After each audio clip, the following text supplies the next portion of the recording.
2025 is going to be a year of major shifts for business owners. So we thought that the perfect episode, the way to kick off the new year, is to talk about some of the entrepreneurial trends that we are going to be seeing this year and what that means for our businesses. I'm really excited to just dive in and unpack a lot of these because these are certain things I have seen based on conversations, things that I'm noticing, and trends that I'm noticing amongst guests who have been on the Independent Business Podcast. So now let's get ready to unpack some of these tips. And I promise this is not about overwhelming you. This is about helping you learn what's happening in the industry so that you can do what's best for you in your business. Let's get into the episode.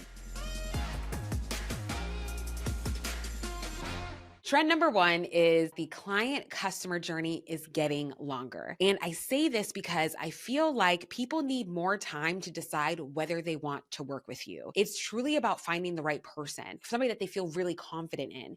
They want to know that the person that they are working with understands them and can deliver what they need. I have said this so many times is that people want receipts now more than ever. They really want to make sure that your process, what it is that you offer, is proven and repeatable, and it's going to be able to work for them. Like I said, people are taking their time to make that decision. And so what does that mean for you as a business owner? This means that we have to start thinking beyond just quick wins, right? Like you are planting seeds.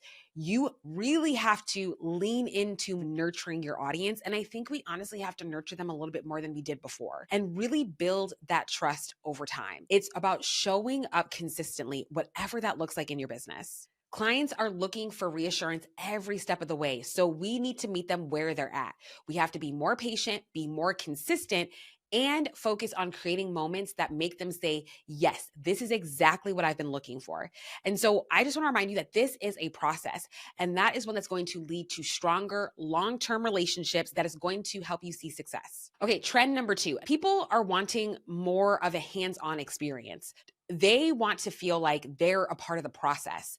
It's really not enough to just hand them something and just literally say, here you go. They're looking for that connection, the back and forth where they can truly feel seen and heard. So for us as business owners, it's really about creating opportunities for collaboration with your client. So maybe that could look like working more closely with your clients and or customize something and offering spaces where they can learn and gather and connect and support each other.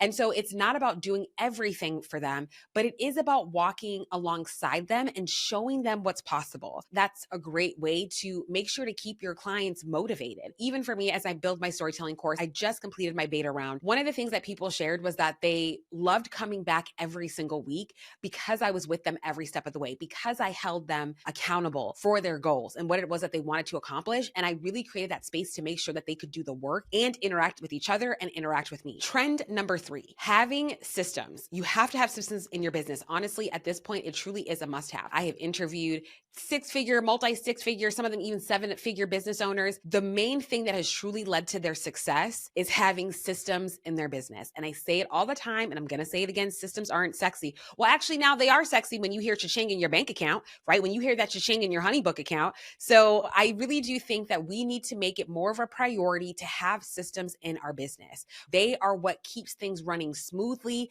especially when you're busy or when life happens.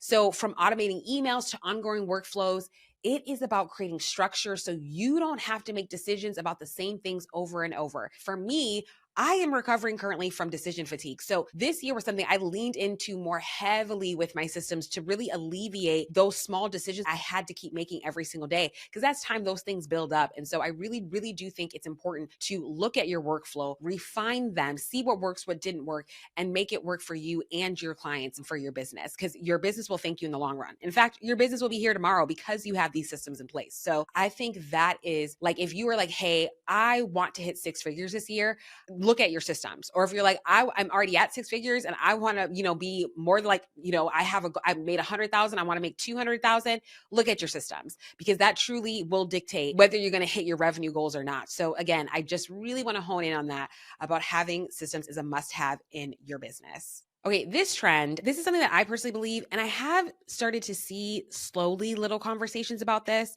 And so definitely send me a DM to let me know your thoughts. But I feel like VIP experiences is going to be a major thing in 2025. I feel like one-to-one work is going to be making a comeback. Now, I'm not sitting there saying that one-to-one work just fell off the map. It never did. I just think that there's going to be more of an emphasis on it because people truly want to feel like they matter, like you truly understand what they need. And it's not about cramming in as many clients as you can. I think it's really about taking the time to work on one and really pouring into them so that you're crafting something meaningful for the ones who say yes to you. And I think that clients are really going to appreciate that. And I do see that making more of a comeback this year. Like I do see it becoming more prominent, like one-to-one work, VIP experiences, like whatever way that people can feel seen and just valued is always going to be number one. So I think again, like if you were somebody that's like, okay, maybe I leaned into a different area in my business, I think this could be an opportunity for you to really go back and look at your one-to-one offers and see if that's something that you can really make better and see how that can work in your business. Okay, trend number 5. Now, you know me as a storytelling strategist. Y'all should not be surprised by this next one, but I think that storytelling is more important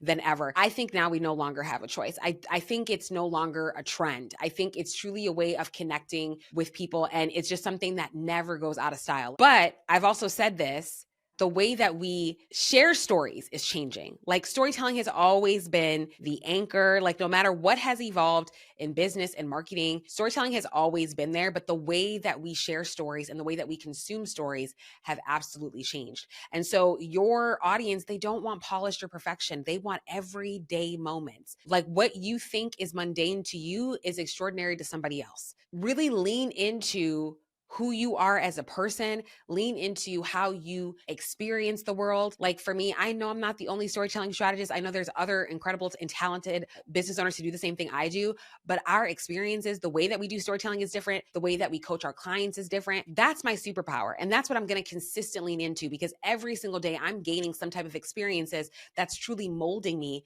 as a business owner, as a human being.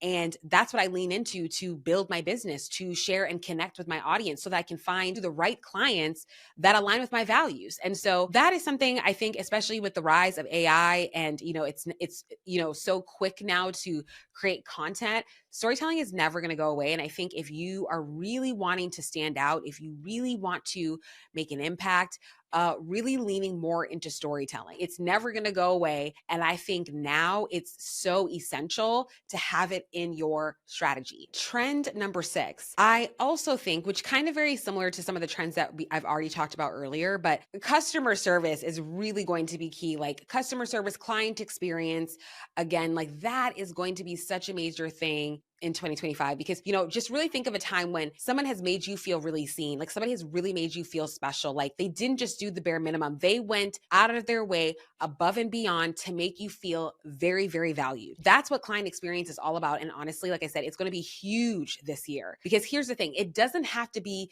this over the top or super complicated thing. I think sometimes, really amping up our client experience or that customer service, it really is all in the details. It could be the smallest thing, the smallest little change that can make such a big impact for you. So like, sending a quick personal email after somebody books with you or following up on a project that wraps up and doing a check-in. Like, it doesn't have to be this big thing. It's truly the small, tiny things that have the largest impact. And so go back and look at your systems. Look at how you are serving your client. What are ways that you can make that client experience better? You want them talking about you when you're not in the room. When they have somebody that's coming up to them and saying, hey, I'm looking for somebody that does XYZ. Do you know anyone? You want to be the first person at the top of their head. And they're going to remember you because of the experience that you provided for them. So again, really think about how you are showing up for your clients and what type of experience that you can give them, because I think, again, that's going to be huge, huge, huge for this year. Trend number 7, I think AI is going to play a bigger role for business owners. Now, I know AI can still feel intimidating, but we did our Harris Poll research last year, and about 70% of business owners are already using AI in their business with scheduling or, dealing with more minute tasks. But I think that AI can play and will play a bigger role in your business. So, of course, it's going to alleviate certain tasks to free up more time, but I also do think that it can play a role as like a business partner, right? Like, I am not going to lie, I absolutely use ChatGPT for more than just, giving me ideas. Like, I truly have used it to help me goal set. I've used it to help me give me feedback on certain ideas that I've been thinking. And so if you are mainly a solopreneur and you're like, hey, I'm not at the capacity to scale yet, but I really want somebody or like something to just really give me feedback or really help me get organized in my business, AI can do that for you. So I do think that AI is going to play a bigger role into businesses and really provide support in a way that is going to help people scale and really propel their business forward. And so, I think we have to, as business owners, continue to embrace AI, right? And also lean in with curiosity. Change is hard in general, but I think a lot of us now have really embraced the change. And so I think in 2025, if anything, especially as AI continues to grow, it can do more things. I think we should embrace it and lean into curiosity. And also, you don't have to use everything. Take what you need and apply that to your business and leave everything else. But either way, I think it can make a huge, huge positive impact in your business. Okay. And the last trend, I think passive income is going to continue to be on the rise this year. So HoneyBook released their 2025 growth guide. And that was the main thing, that top earners were able to make the revenue that they were making because a good chunk of their income came from passive income, right? And so I do think that business owners are getting a lot more creative and finding unique revenue streams. And I think that's amazing. And so I do see that passive income is going to continue to be on the rise, whether that does be a course or, a workshop or whatever it is. I do see that being very effective for business owners. I mean, I'm now creating my course into 2025, my storytelling course. And so, I'm definitely one of them that's leaning into more passive income as my capacity has changed as a business owner.